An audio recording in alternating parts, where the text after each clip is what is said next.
Welcome to Birth at Work, the podcast where we dive into the real, unfiltered stories of what it's actually like to navigate pregnancy, birth, and early parenthood while building a career. I'm your host, Krislyn Powell. Each episode, we sit down with working parents who share their honest experiences, the victories, the setbacks, the moments of doubt, and the strategies that actually work. Because let's be honest, most workplace policies weren't designed with pregnancy and new parenthood in mind. And it's time we talked about what that really means for the millions of us trying to grow families while growing our careers. Today, we are joined by Ashley. So excited. I just really love these episodes where we can bring other moms who are in the trenches, just like we are, on to share their experiences and tell their story about what it's like having kids and raising them while also chasing a career and being passionate and empowered through that. So without further ado, Ashley, welcome. So happy to have you.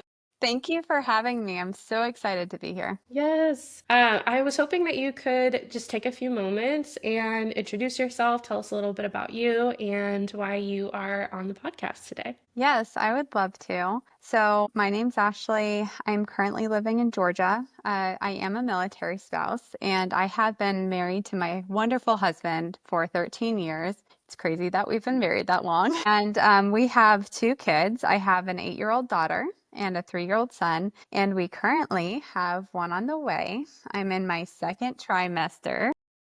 Congrats. Oh my gosh. Thank you. I'm so thankful that we have made it this far and that the nausea is starting to settle down and I'm getting more energy. But I am a certified nutrition and wellness coach. And so that's something that I've been doing this year, along with taking on homeschooling, which I never expected to do. But because of the military, my background and experience is pretty extensive in the workforce. I used to work in marketing as a radio consultant in Kansas, and then we moved to Colorado, so I became an IT recruiter, which is a hard industry. And then I followed my passion and got back into aquatics and in recreation, where I managed some pools. I hired and trained a staff of 150 employees, which was a huge undertaking, while getting my master's degree and running the Red Cross program. So this has been something that my experience has been building up. And in my most recent position, where I was in more of the corporate world, I was a franchise business coach and an operations manager.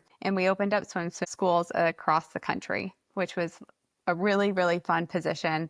And I was so sad to leave, but family really took priority, and I've been making the best of it. So cool. I just admire your background so much and how you've been able to pivot in different ways, utilize your skills, and make an impact in different industries as well. And just so I want to throw a fun fact out here too, but Ashley and I were in the same master's program and had our 3-year-olds around the same time. So it's so funny. I've heard this a lot this year, specifically from friends and just kind of around social media, but just that pregnancy is a healing state, that it's an empowering, growing state, and that you're growing other things in your life as you're also growing a human. So just that year that I was pregnant and had my son, I also finished my master's program, which I think you were finishing up as well when you had your child too. So just, yeah, kind of coincidences there. And then also, you're pregnant right now. I'm pregnant as well.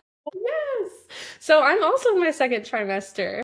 I love that. It's so funny, the synchronicities here that we're able to share. And I know you're further along in your journey, but it's funny how we've been able to align. So I'm so happy that you're joining us today. And we're going to chat a little bit about your experiences so far, having kids and working, and then also your experience now. You've changed careers again, certified health and wellness coach, you have your own business, and just kind of what that's bringing to the table too. So I am curious though, before we jump into a little bit about, your past stories, as far as motherhood is concerned, before you were a mother, did you have a different picture of it versus what it looks like now? And did that surprise you in any way? Yes. So I have always been very career driven, very goal oriented, and I was going to take on the world. I was planning on having a couple kids, but my dream scenario was dropping them off at daycare. They would be well cared for. And then I'd pick them up at the end of the day. No doctor's appointments, no kids getting sick.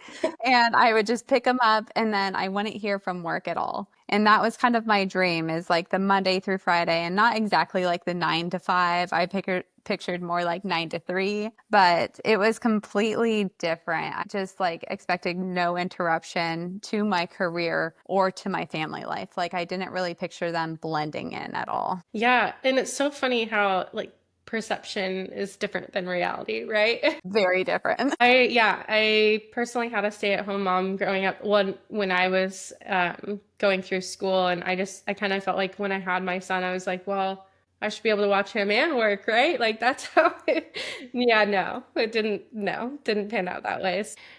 So cool. I'm gonna move into your pregnancy experience now, and I mean, this is amazing, right? Because you've already been pregnant twice. Actually, well, you've had multiple pregnancies. We'll talk about that. And then you're currently pregnant now. So you're able to share not only what you've experienced in the past, but also what you're currently experiencing. So I'm curious if there were any unexpected challenges that came up during your pregnancy, if you didn't foresee some things, or maybe there were some curveballs, and just if you'd be willing to share what that looks like. Of course. Well, like any person that finds out there's like you're pregnant, there are going to be things that pop up that you are not aware of. And so you hear of morning sickness being a thing. I did not expect it to be an all day thing for me specifically. And so trying to like fake it in a workplace is super hard, especially when you are very bubbly and high energy and you're suddenly like no energy and nauseous. And I am a snacker. Most people that I work with know that like food, I like to eat healthy, but I also like to snack. And so when I'm not doing that, people are just like, what is going on? So trying to hide that. And then when I was an IT recruiter, part of the job was bringing contractors out to lunch and then going to happy hours. And so really trying to show up, but actually try to eat something, or when we would go to happy hour, trying to order a drink, but tell the waitress that I needed more of a mocktail than an actual drink so people wouldn't notice. That was very difficult. I'm not good at being sneaky at all. People can read my face. Fly dog. Yeah. Yeah. So funny. Yeah, no, those are huge. It's like, and people kind of notice the little things, right, when they've been used to seeing you do things. So it's funny how habits add up. And I know for me too, it was like I didn't expect being so tired. And I'm like, I need a nap in the middle of the afternoon to function. Like I cannot. Right. Yeah. When I was pregnant in the workplace as an IT recruiter and in aquatics, those were both in person. So I was similar to you. I was trying to find like any break to just go out to the car for even just a couple minutes and shut my eyes so then Yeah. I can have like more energy. And I didn't tell you this, but I have also been coaching soccer. And it was really funny because I was wearing like nausea bands. I don't Huh? know if you've ever tried it. They don't really work, but I think the illusion kind of helps us. But the Placebo effect. girls, yeah, the girls noticed the bands on my wrists. And so they actually asked me about it before I had told anybody about this, my daughter. And they were like, what is this? I'm like, well, I'm not going to lie to you, but I am pregnant. We're keeping it quiet. But it's just funny how, like, as you mentioned, people just observe the little things that you don't think they notice. Yeah, yeah, it's absolutely wild. It's things that people pick up, and navigating that too, because it's like your timing that you want to disclose that information and share, and also just the comfortability that you have in doing that. And so when you're ready, and it doesn't always line up with the physical symptoms that we're experiencing. Exactly. You're like, I'd like to try to make it to the second trimester if possible, but sometimes you do have to let like your supervisor or a work friend know so they can help cover you if need Yeah, be. totally. I'm curious too, when you were preparing for leave and even like comparing situations in the past to now as you have your own business and you are working for yourself with clients, maybe, how have you approached preparing team members, clients, or anyone like affiliated with you that you're going to be taking a leave? Like, what does that look like for you? For me, it was honestly writing a lot of SOPs. When I was in aquatics, we didn't have much documented about like what we did day to day, because you really are managing like a pool, a staff. And so you aren't going to have those procedures written down on this is exactly what to do. Outside of course, emergency situations, there had to be SOPs, or like pump room emergencies, we had SOPs. But as far as like scheduling staff, that's more of an art form. And so trying to write exactly my thought process, what I did, so people could take care of the staff, because trying to schedule four different pools and manage all the schedules of 150 employees was a lot. So I wrote SOPs, and then I helped train people that were going to cover different aspects of my job, because there's never one person that can usually take on the load. And so making sure you're having those communications and having those plans in place, and like, if this isn't working, this is who you need to go to. So they know exactly who to go to, and everybody's not scrambling. So I really think the communication is key, and having as much documentation as possible. And when I was an IT recruiter, it was such a big office that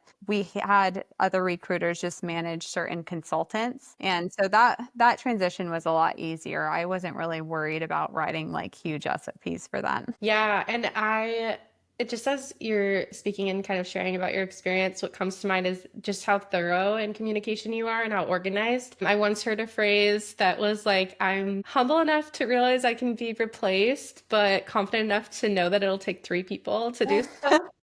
So I'm just envisioning that for you, like writing those SOPs. I feel like I've become proficient in just like creating all of the guides for folks. It's like, here's every step so you can't possibly get confused in any way. And you thinking ahead, like, here's who you'll go to, but then also recognizing like with different roles, there were different needs, right? As you were preparing folks. Yes, and it kind of reminds me, as you said that, it really prepares you for motherhood, because when you are leaving instructions for like anybody watching your kids, you're like, okay, so here's the list. Here is who you need to go to if this goes wrong. And as you have more kids, which you're going to figure out, each kid has a different routine and a different thing that they need before bed. Like for mine, we had this whole routine, and it was like 5 steps. So it does really prepare you for having those conversations in the house. So just the organization is something that us moms just figure out as we continue to go through motherhood. I totally understand. And I think it's a superpower really that moms have, and something that elevates us in the workplace too. So love that. I'm curious too, as you have experienced multiple leaves and you're preparing for this one, was your leave experience what you expected? And is there anything that you would change if you could do that? So my first leave, it was really funny, because I was telling my account manager, like, hey, I know that we have the opportunity to take a 12-week leave. However, I will be back at 6 weeks. And so remember, I was very career driven. This was my first baby. And I was just like, yeah, I'll be able to leave her at 6 weeks. Well, fast forward having the kid, and you just see those two little eyes looking up at you, and you start building your bond. And I knew instantly there was no way that 6 weeks would be enough. And I'm glad that my account manager was like, plan for 12, because it definitely paid off. But as you are going through the weeks, you're kind of counting down. And I just felt this like weight of, I have to return to work. Like, I need to bring in some money to be able to support our lifestyle and our new baby. So I like can't back out. I don't have another plan. I have to go through with it. And it was really hard. However, at this point, we were very fortunate to have my mother-in-law to be able to watch my daughter for the first year. So that took some stress off of not having to deal with the daycare situation of dropping your newborn off at a daycare. As far as, kind of looking at what it's going to look like as I'm owning my own business, I am going to have to work through the 12-week period. I'm not going to get 12 weeks of silence. Yeah. And I think that's okay, because I do have systems in place to help like send the check weekly check-ins to my clients out at a given time. So I do have an app that helps with those things and keep those systems in place. And it's merely just taking time to review whatever my client is going for, recording a quick video and sending it off. So I do think that it will take intentional time while my husband's here to be able to do those things. But overall, it is a weight off of my chest that I'm not going to have to drop my kid off at a daycare immediately. I think that it just the way that you have phrased that and the different experiences that you've had and looking at it now too is it's such a pivotal point when you're coming to that transition spot where you're like, I don't think I'm, ready to let go of baby yet.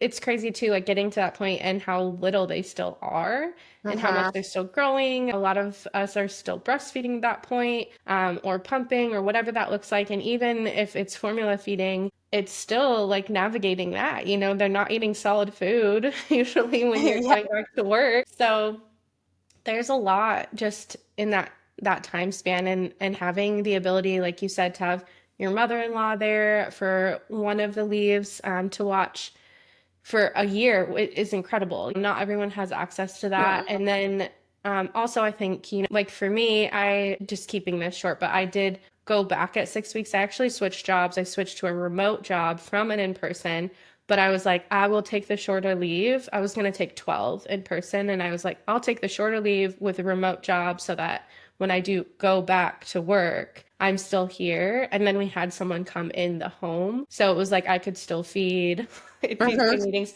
which was wild. I do not recommend it. I'm not taking sick leave. But also cool that you mentioned the systems in place that you have for your business now. That's something that is a really cool opportunity for women who have their own businesses is like, okay, set up systems, pre-work, plan, organize as much as you can, which you would have to do at any job anyway. Exactly. But you're able to kind of still move that needle and keep it flowing so that kind of nothing drops in the meantime. No, and having the conversation with clients, like especially as I'm getting closer to delivery, my kids are normally early. Like my two kids have always been like, I think Elena was a week early and Aiden, my son, was 2 weeks early. So Yeah. I'm going to have that conversation with my clients like, hey, if I go out of communication for a couple days, that's because I'm having my baby, but I'll reach out to you guys as soon as we can and we'll continue things. But I am going to give it like a week buffer. Like there is going to be a week that you probably won't get your check-in unless there's like an emergency. But part of having that is because I work from home, I can deliver to my clients on holidays like Yeah. Thanksgiving and Christmas and New Year's Eve as they're navigating like different parties. That can be hard to like put habits in place that you've been working on for your health. And so I can provide support during holidays and busy times. And so I do feel like I have such a gift to be able to run my business and work through this maternity leave Yeah.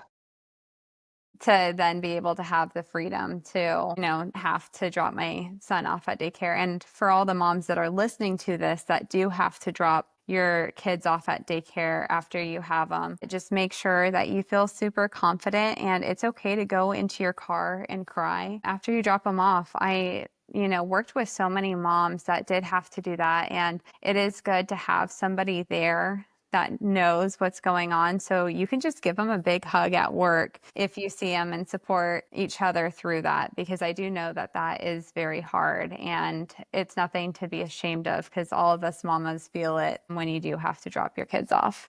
I even like when my kid hit preschool age, it was like Yes, like when what? they're having rough days. I was so, yeah, we toured several different locations. That's a whole nother conversation, but that was hard. But we passed that hump. So, but we'll do it all over again. Moving into your postpartum periods, I have, I bring this phrase up a lot, but something that rang true for me is someone mentioned like postpartum is forever, so I don't think there's a set period of time where, okay, you've completed postpartum, you're done, check. But there are early stages, right? Within the first year. I even felt like my body was still changing after 2 years. Once I hit that 2 year mark, I was like, okay, yeah, I feel like I'm, really me. It was like, but in 6 month increments, I would notice like improvements and, as baby was growing up too. But I'm curious if there was a challenging transition for you during that postpartum period or something that you want to share with other moms that you feel like would be helpful. Yes. So I decided to continue breastfeeding when I went back to work. And I didn't realize that pumping would be such a task, especially when you work inside a building. And I was blessed enough to have an individual. It was more like a pumping closet, but it was a place where working moms could go pump. And there was actually a fridge right there that you could put your breast milk in. And so I would always like have a little cooler for after work to transport the breast milk, but it can be such an interruption to your day because you're literally having to take your computer or whatever thing that you're working on into this little space and pump. And the advice that I got from my doctor is look at some pictures, look at a couple of videos as you start pumping, and that helps with the release and helps with the flow. And it would just bring up so many emotions because you're looking at this sweet face and you're like, oh, this is all I'm missing out on as you're pumping and as you're working through this. And, sometimes you're pumping twice a day, maybe 3 times a day, depending on what your schedule is. And so that was a lot harder than I was anticipating, especially when you are navigating meetings that you have to be in person for. And then the second workplace that I had, I was going to try to figure out like how I was going to pump because they didn't have a room. And the best thing that we could come up with is using a bathroom, like going into the bathroom because there wasn't really a good place. And so it just really made me realize how different workplaces aren't necessarily set up for that kind of support. Yeah, I'm so glad you brought that to attention because that was in the workplace that I was in before I switched jobs. It was literally 2 months before I had my baby, I took a new job, which was wild. But again, it was like for that remote environment. The first place I asked around to other moms who had had children while there, it was like, where do you pump? Like, and just trying to get familiar with the space so that I am ready when I come back. And they told me, oh, there's not a space. I mean, you could try to advocate for one, but I was in a bathroom stall. Yeah, that's insane to me because not only doesn't it like doesn't feel sanitary, but then No. you're just like sitting on a toilet or on the ground. I don't know, maybe bring a little stool for yourself and like pump. And you have all the materials, especially like there are wearable pumps now. I don't feel like they're as efficient Yeah. as the other ones, but it's just so hard to imagine that women have been doing this for so long and nobody brings it up. Like, this is not some conversation that you typically have before you have a baby. It's when you get into the workplace, you're like, there's not a place for this. This is not a question that I am asking companies as I'm interviewing because that's not Yeah. the first thing you think of. Yeah, I've also even heard, I mean, I think this is changing a little bit as, we move into further years as we modernize, right? There's the conversations like asking about what does parental leave look like? What do your facilities look like to support working mothers? Those questions are like becoming less faux pas and okay in the interview process. But I had heard in the past, like in earlier years, when I was in my career, maybe don't mention that you are going to have kids or that you have kids. That's something that they legally can't ask you and could affect your ability to get the job. And just wild to me. But yeah, I think it's becoming more relevant and appropriate to ask those things. And why not? Like this is a human experience, and it's also not one that's like I personally don't view like having a baby as like a crisis or something that's going to impede the workplace in any way. It's like let's just set up people for success so that they can continue to do their jobs well. And it's a normal experience. And also something I always think of is people who are enacting policies and are in leadership in workplaces. It's like, you were birthed by someone. Yes. Can we please have grace and compassion for people who are birthing? Yeah. I think that's why I love seeing women in leadership positions that do have families because they show you like that it is possible sometimes it is top of mind for them to try to be an advocate. Sometimes it's not because there's different priorities. But I do think it is refreshing because I think that's more top of mind for them than Hmm. it is some father figures in the workplace as well. And I think because these conversations are happening, it really is opening up to, a whole conversation to include males and females. But jump back like 10 years ago, I don't really think that these conversations was as normalized as you had mentioned. Yeah, absolutely. I'm curious too if there were any mindset shifts that you had. I think just as you were kind of revisiting some of your experiences, and is there anything that came up for you that you noticed like I'm different than I was before I had kids? Like I'm, more willing to speak up, or I am XYZ. Like what has changed for you since you've experienced these things? You know what? I kind of think of that mama bear shirt of just being bold and standing up for your morals and what you believe. And I'm not saying that you have to go scream it from the rooftop. There's definitely a way that you can go about it gracefully, having these conversations. But I feel like before I had kids, I was more of the person that just kind of sat in the back of the room. And it's not that I didn't have morals or integrity,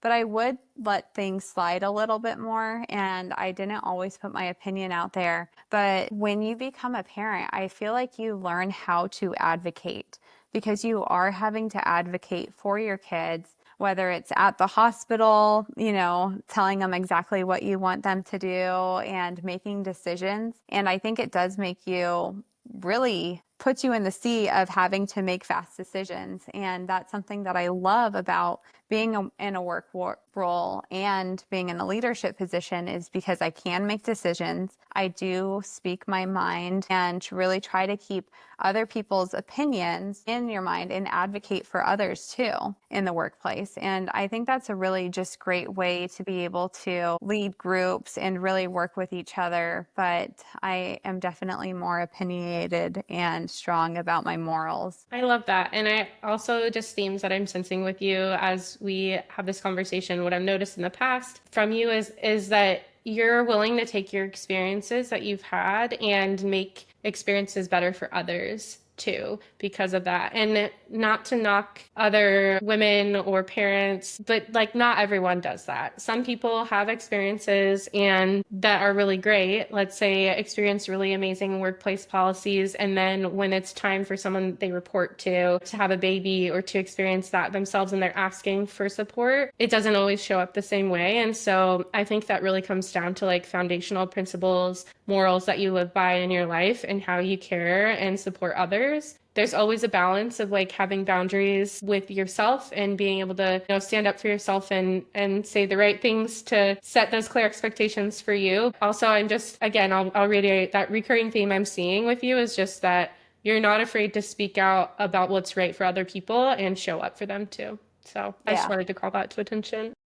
No, it's so important. And it really has taught me empathy as a leader. It helped me go into training lifeguards how to do their jobs. I mean, these are 15 and 16-year-olds, and you have to be able to get personal with them and be able to guide them through. And I think if I wasn't a mother, I would have had a harder time really growing somebody up in their professional experience and how to be a professional. So I honestly think that motherhood equipped me for that position. Yeah. Oh, yeah.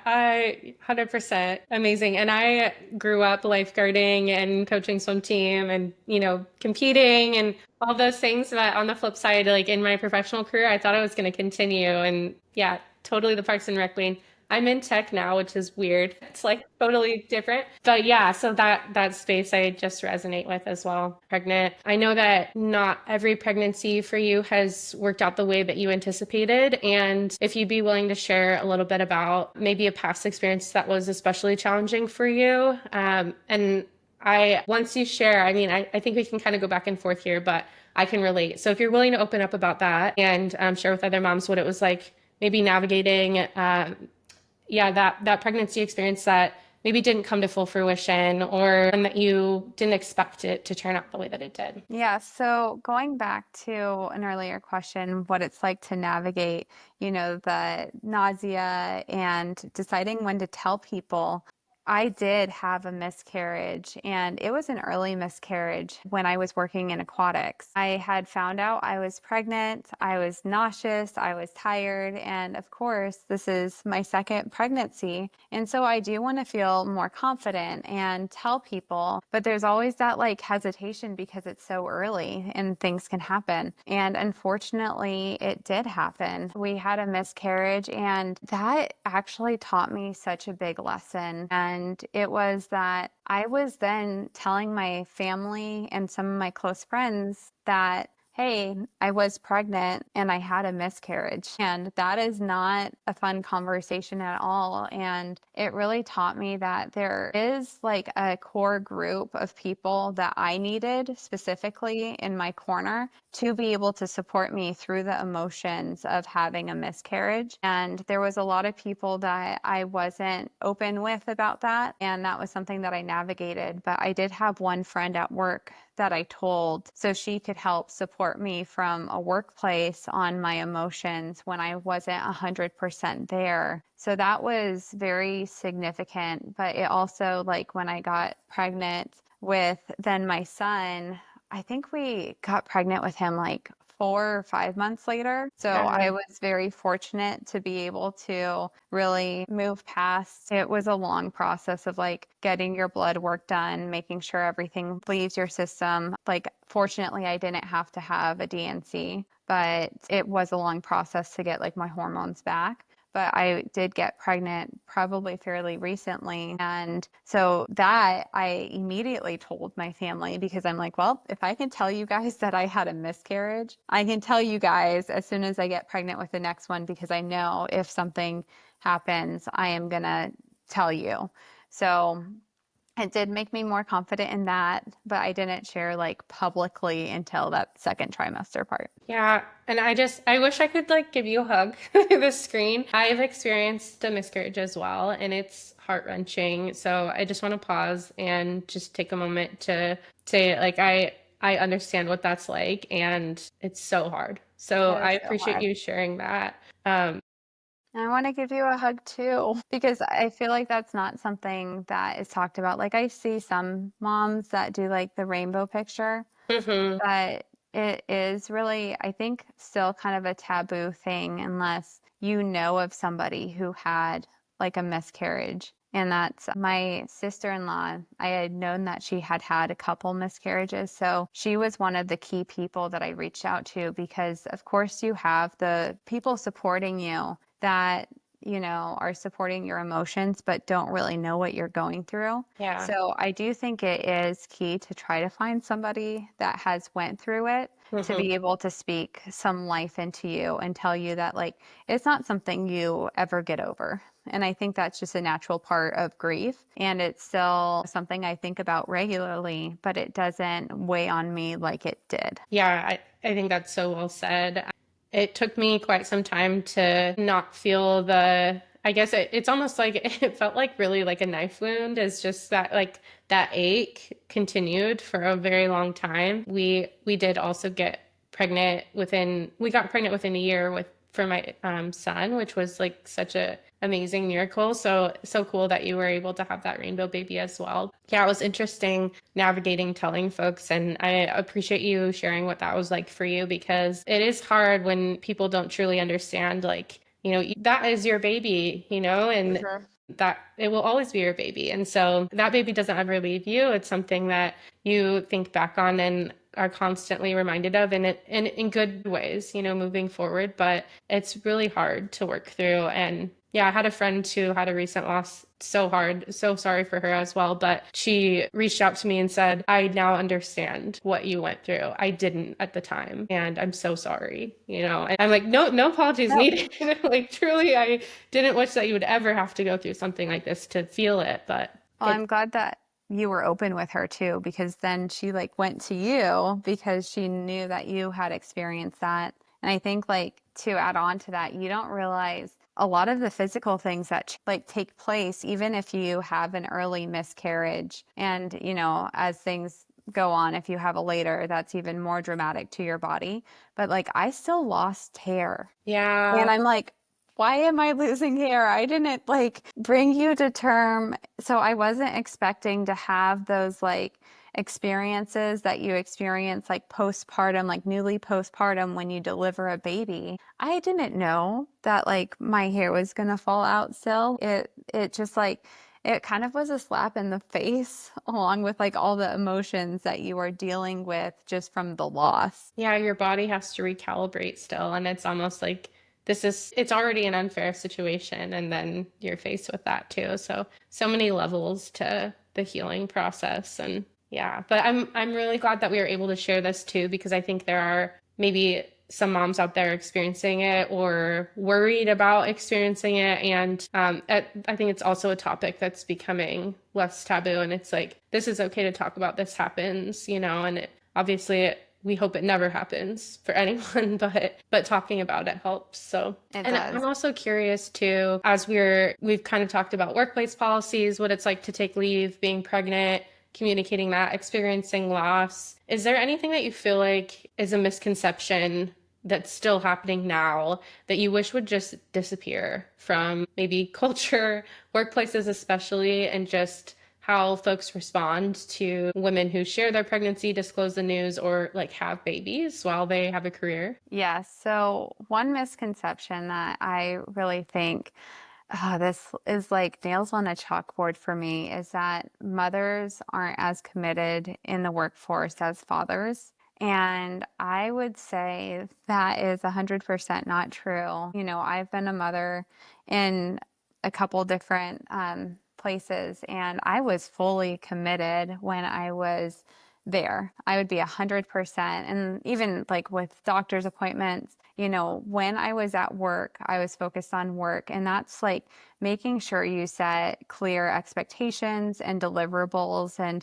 even if you're meeting like your goals, I still feel like there's, well, Ashley's not gonna be here right at this time because she has to drop her kids off at the doctor's or be with them. And so I feel like there's just this misconception where we aren't as committed even when we are taking our kids to the doctors and stuff. And there's fathers that do that all the time too, pick their kids up from work or drop them off at daycare and take them to the doctor's appointments. But I don't feel like there's this like, you're not committed. It's like, oh, you're a really good dad for doing that. But I've never been told like, oh, you're a good mom for handling that. Yeah, just kind of an expectation, right? It's like it comes with the territory. Great point. I have a friend, Rachel, who I'll link this in the show notes, but she mentions and advocates frequently for like recognition of just gender roles and how mom and dad should be recognized at work and that moms can work too. Like it's okay, all of these things. But she talks about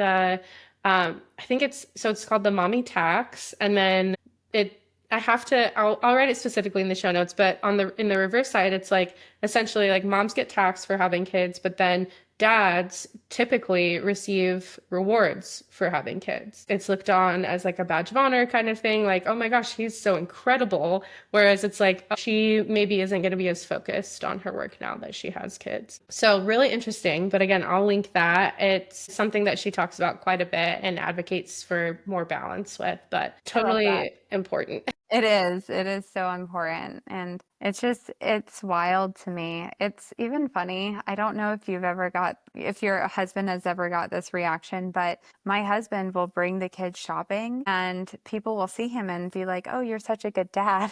And I'm like, what? I bring the kids shopping all the time and I'm not a good mom. But I think it's just like, it's so weird to see there's tons of dads who are like very involved and step up. They're not like sideline dads. And, I am glad that they are getting recognition because I do think that, just being a parent is hard. So it's good to hear encouragement. It's just crazy to me that people will be like, you're such a good dad for bringing your kids shopping. Yeah. Yeah. Or another example that comes to mind as well is when women need to travel for work. And the question is, and I think this was like trending on LinkedIn maybe a month or so ago, but it was like, who's watching the kids? And my partner is like My partner. your dad or whoever is at like in partnership at home, whatever that situation looks like. But I'm like, yeah, I've had that come up. I have traveled quite a bit for this recent role that I've been in, and I like from time to time would get questions from folks. Oh, and who's gonna be watching your son while you're away? You know, like they're Yep. his dad, It's my sad. father. So yeah, it's just like in the reverse. When his dad goes and travels, I watch him. Exactly. And if you need support from like a babysitter, if there's like a time frame, then you figure that out. But Yeah, it's not like your spouse completely disappears. And, I think that's one thing that I will never, hopefully never understand. Like single parents that are able to navigate the workforce while traveling, and if they don't have immediate family support, I give them such like praise and kudos to be able to navigate that, because without my husband, I don't think traveling for work would be possible. I traveled a lot when I was opening franchises, and there's no way that I would be able to do that. Like, I would have had to turn down that position. And luckily, I had him. So I just want to give props to all the single parents out there, moms and dads, that are able to navigate the workforce and still show up at work. 100%. I think about that. It's like sometimes one of the things that I think about, it's like my Roman Empire, right? Like what are single parents doing these days? Like how are they functioning? But yeah, it's incredible. I am curious too, like on the flip side of things you wish kind of would disappear from just thought processes and the way that society functions in terms of working parents. What would a truly family friendly workplace policy look like for you? And maybe it's policies plural. Like what would that ideal situation and support look like? Yes. So I would say, because this is top of my mind, full paid leave, whether it's 12 weeks, that would be ideal. Because I think that like there's a misconception when you're looking at the leave policies, you're like, oh, I will be able to get paid like a certain amount. But then like as you're actually reading it, you're like, okay, so I might get paid like maybe 60% for a couple weeks, and then it's going to fall on my vacation, on my sick leave. And then, there's some places like when I was a IT recruiter, there were like 4 weeks that it was just unpaid. And that was same with the other workplace I worked at. And so you do take a hit financially if you aren't going to work all 12 weeks. And so that's something that I wish that everybody would get the full 12 weeks at least. So that would be a nice policy in place. Ideally, a place to pump if you have to show up in an office. And if there's like a huge office where there's multiple offices within a building, like even just a room within a big office building for moms to be able to go, even if it's not within your corporation. And then flexible work hours is amazing, especially when you do have those doctor's appointments or sick kids, to then be able to be flexible and like, hey, I may not be here for this meeting, but I will be working after I put the kids to bed, and it's not a big deal. I'll get it done. And same thing with remote options. I think remote, COVID was so hard, but I do believe the benefits of remote work as a result of that has benefited a lot of parents. Yeah, all of those policies that you mentioned, just the way that there should be change. I feel like it's almost something that I expected would already be in place for everyone. Going into my first pregnancy and then later having my son, like it's been really eye-opening realizing how much you like folks have to advocate in order to get the bare minimum, and even then sometimes can be questioned. And so I also see just like recognizing the flexibility that there is, working for yourself and being able to set, even though like the work has to continue, being able to set boundaries and budget and prioritize certain things when you have your own business versus like trying to depend on a company to provide you the right benefits and support, hoping that they do. And then for some moms, and I mean, dads included in this, and taking leave, just praying that like their job isn't going to be, just praying that it's going to be there when they return, right? Like that it's not going to be impacted because they chose to take time away, which I think is what we're seeing too, is like I know there's been an increase in layoffs with the things that have been happening in the economy and changes over the past 2 years, even with COVID, like that's something that people have top of mind as well. Like if I step away, am I going to be penalized for this? And so just something that comes to mind for me is that I've been hearing a lot lately about people deciding to go on their own because they want to be able to set what is right, like what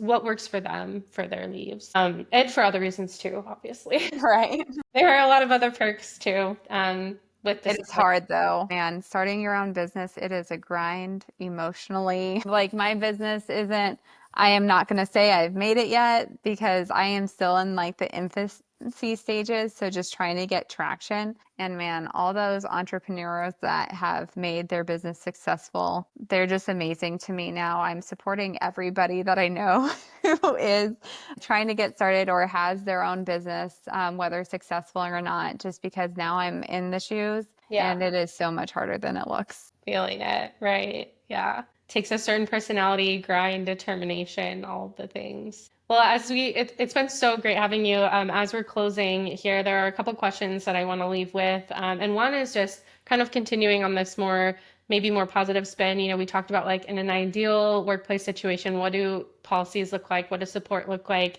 Now, what gives you hope at the moment for working parents, parents who are still having kids, who are raising kids, and who have careers? What gives you hope? What is giving me hope is a lot of leadership is willing to have this conversation that we're having right now about workplace policies and creating a more friendly environment. And a lot of working parents, I honestly feel like have had a lot of success and are so committed that businesses that are listening are able to retain valuable employees. I do believe it is hard to fill shoes and retrain somebody. So if you have somebody that you value, you will listen. And I do feel like some workplaces are starting to do that because, as you mentioned, people are making layoffs, like businesses are making layoffs, and you have to look out for yourself. But because they're making layoffs, I do think that they want to retain the people that they have. And so they are looking into their policies, make it better, a better place for them and their employees to work, even if their workforce has been cut short. Yeah, that's a great point too. With another statistic, just like the comparison between the cost of churning and burning employees versus actually retaining the good folks and being able to focus in on policies and supportive environments that cater to those people so that you can continue to have the team that you want and desire. There's a stark difference, and I think this is a big conversation piece right now happening in organizations is like, what is the cost of not retaining good employees, and what are we willing, you know, looking at the bottom line, what are we willing to sacrifice here with profitability if we are, again, like churning and burning folks and Yes. not providing environments where they feel safe to work. So just like a huge topic there. But and then lastly, what's another, or maybe I know you've shared like various pieces of advice as we've gone through the conversation, but if there was just something that you could leave with a mother returning to work, what would be kind of, you know, your parting gift to her as she's about to return to the workforce? Yes, well, it's kind of like three different thoughts, but take it one day at a time and give yourself a lot of grace. Your body is changing, you are adjusting to a different lifestyle, and you are adjusting to going back to work. So, one day at a time, and then really trust your gut instincts. And they are normally right. And so, if you feel like you need to speak up or look a different direction and make a different decision for your career path, go ahead and make it. And I know that those jumps can be very scary, but there's so much fruit that can come from changes. And I know that we get really scared, but that's why it's important to be flexible and continue to invest in yourself and your skills because you never know what other doors are going to open for you as you navigate motherhood and your professional career. I love that what other doors are going to open and just being flexible and nimble. I think sometimes we have our mind so set on the way that something should work out, and especially in the planning process as moms, right? And understanding that bringing a child into the world and raising children is opening so many doors for you too. And it might look a little different than you thought, but like those opportunities are still coming. So Yes, like I was supposed to be in like a vice president seat right now. That was my career plan, or, Parks and Recreation manager or director. And, it's funny how your career changes so much, but it's changed in such amazing ways that I wouldn't take back any decision. And the more I look at it and all the different roles that I've been in and all the companies I've worked for, it will build your resume, and there's always going to be some time to adjust and continue to grow and blossom in different ways. So if it's not working out for you right now, continue to keep going. As I said, learn new skills, never stop learning, read books, listen to podcasts, and you will be an asset no matter where you are. I love that. Such good advice and parting words. Thank you again, Ashley, for everything that you shared today. I think your experiences and the way that you approach life and work is just so incredible. It's been lovely to have you here today. And yeah, I just want to say thank you for joining us. Yes, it's been so much fun and so great talking to you and getting to work with you again, even if it's not in a master's degree setting. I loved learning about your experience as being a mother too. Thank you. That's a wrap on today's episode of Birth at Work. If our topic resonated with you, I'd love to hear about it. Connect with me on social or via email. Your experiences and questions help shape future episodes. Remember, you're not alone in this journey of balancing career and family. Every challenge you're facing, someone else has navigated too, and every victory you celebrate, big or small, deserves to be recognized. If you enjoyed this episode, please subscribe and leave us a review. It helps other working parents find these conversations when they need them the most. And if you know someone who could benefit from hearing these stories, please share this episode with them. Until next time, remember, you don't have to choose between your career dreams and your family dreams. You're already proving that every day. Thanks for listening to Birth at Work. I'm Chrislyn Powell, and I'll see you next time.